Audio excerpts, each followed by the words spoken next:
managing alliances with competitors and non-competitors.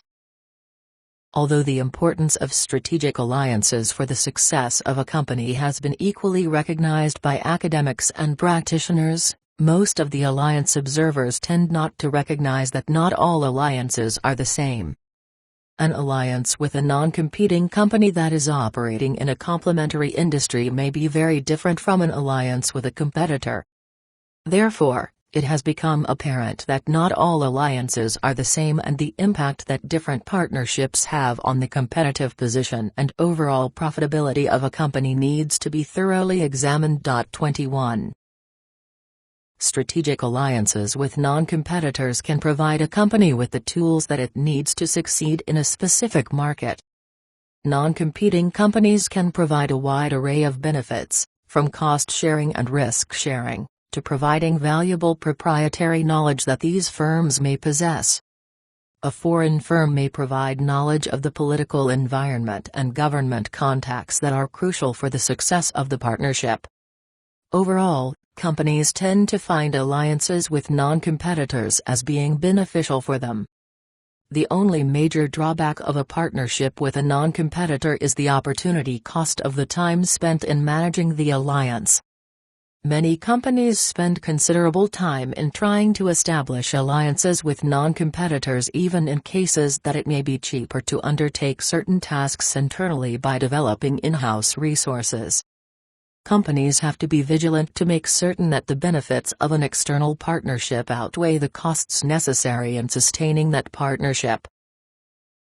However, when companies form alliances, they do not always limit themselves to partnerships with non-competing companies. On many occasions, they form links with competing companies. A company will form an alliance with a competitor because it will perceive certain benefits such as access to distribution channels, cultural knowledge of a specific market, or government connections. In many situations, a company may not have a choice in not forming an alliance with a competitor because in today's complex business environment a firm can be a customer, competitor, supplier, and partner all at the same time.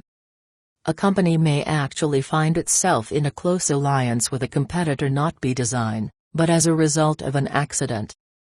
Although most U.S.-based fast food companies had a partnership with the Coca-Cola Company to supply them with soft drinks in the domestic and international markets, Burger King had a very strong association with the PepsiCo Company. This was a very important alliance for PepsiCo because it has historically lagged behind Coke in soft drink sales due to its weak fountain sales. However, PepsiCo's decision to aggressively expand into the fast food market by acquiring Kentucky Fried Chicken, Pizza Hut, and Taco Bell, put it in a position of competing directly with one of her bigger customers, Burger King. Although PepsiCo tried to salvage the alliance, in the end, Burger King decided to switch supplier partners and start selling the products of the Coca-Cola Company. This decision exemplifies the problems associated with alliances with competitors. Although obvious benefits exist, the competitive spirit of the two companies may destroy even the most well-designed alliance. Over time, a firm will form alliances with competitors because it believes that the partnership will provide advantages associated with learning, reduced costs, and shared resources. In many cases, it is a lot easier to form alliances with competitors, because both companies know their market intimately and tend to talk the same language.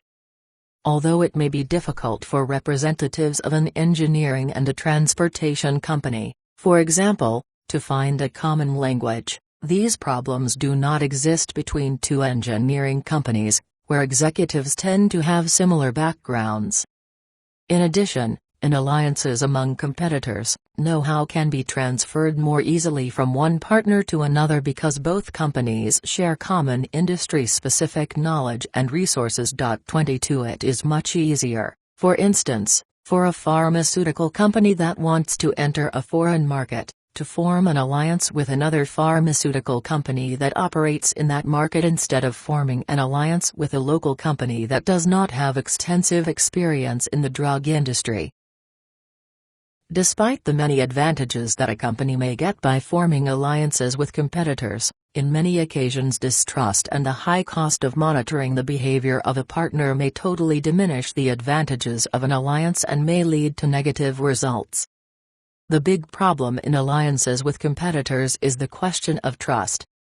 In many cases it is almost impossible for a company to trust a competitor.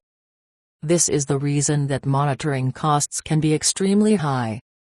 A company has to constantly watch if a competitor keeps its side of the agreement and it does not try to take advantage of the company's technology or proprietary know-how. Because a company spends too much time watching its partner, it may not pay enough attention to its target market. This diversion of attention may lead to negative performance. 23.